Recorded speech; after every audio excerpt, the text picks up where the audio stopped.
સવાર પડતાની સાથે જ મમ્મી અને હેતવી બે જાય છે શિવરાજગઢ. હેતવીને જવાનું છે ભીમ અગિયારસ કરવા, એટલે મમ્મી એને મૂકવા જાય છે. ટિફિનનું શાક તો હેતવીએ વઘારી નાખ્યું છે ભીંડાનું. પછી મેં લોટ બાંધીને રોટલી બનાવી નાખી અને હવે કપડાનો વારો લેવાનો છે.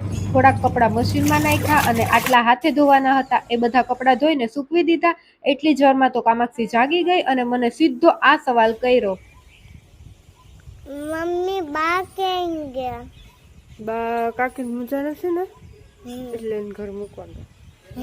Okay okay. પછી તો કામાક્ષી મને હારોહાર બધુંય કામ કરાવવા માંડી. પેલા મને નાસ્તાના બધાય વાસણ વિછરાવ્યા. પછી હું બહાર ગુવાર સમો કરવા આવી તો મારી પેલા ઈ ગુવાર લઈને સુધારવા માંડી. હવે મારે કેરીનો રસ કાઢવાનો છે તો એમાં પણ કામાક્ષી મારી હારોહાર. એણે પાછું આ ચોપર લીધું. ઈ કે મમ્મી હું આમાં રસ કાઢીશ. અને રસ કાઢતા કાઢતા હારોહાર અમારે કેરી પણ ચાખતી જવાની હોય. આવી રીતે વાતું કરતા કરતા અમે બે કેરીનો રસ કાઢી લીધો.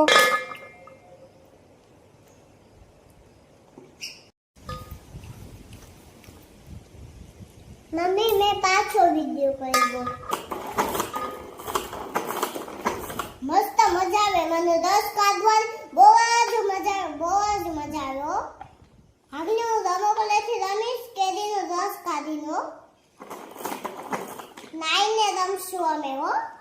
હવે નાઈ લેવાનું છે કા? મમ્મી આપણે બે નાઈને રમશું હો. ઓકે ઓકે ને. કેરીનો રસ કાઢીને ફ્રીજમાં ઠંડો થવા માટે મૂકી દીધો. એટલી વારમાં દાદા આવી ગયા ગામમાંથી અને કામાક્ષી માટે ચોકોબાર લઈ આવ્યા. કામાક્ષી ચોકોબાર ખાતી હતી ત્યાં સુધીમાં મેં ગુવાર બટેટાનું શાક વઘારી નાખ્યું અને મસ્ત પછી રસ રોટલી ને ભીંડાનું શાક જમી લીધું. કેમ કે ગુવારનું શાક તો મને નથી ભાવતું. બહાર તો આજે જોરદારનો પવન હતો જેના લીધે આ બધા તલ ગોઠવાતા ને એ નમવા લાગ્યા છે અને હવે તલ આવી રીતે સુકાવા પણ માંડ્યા છે. ચાલો તો મળીએ હવે નેક્સ્ટ વિડીયોમાં. જય સિયારામ. Like share subscribe.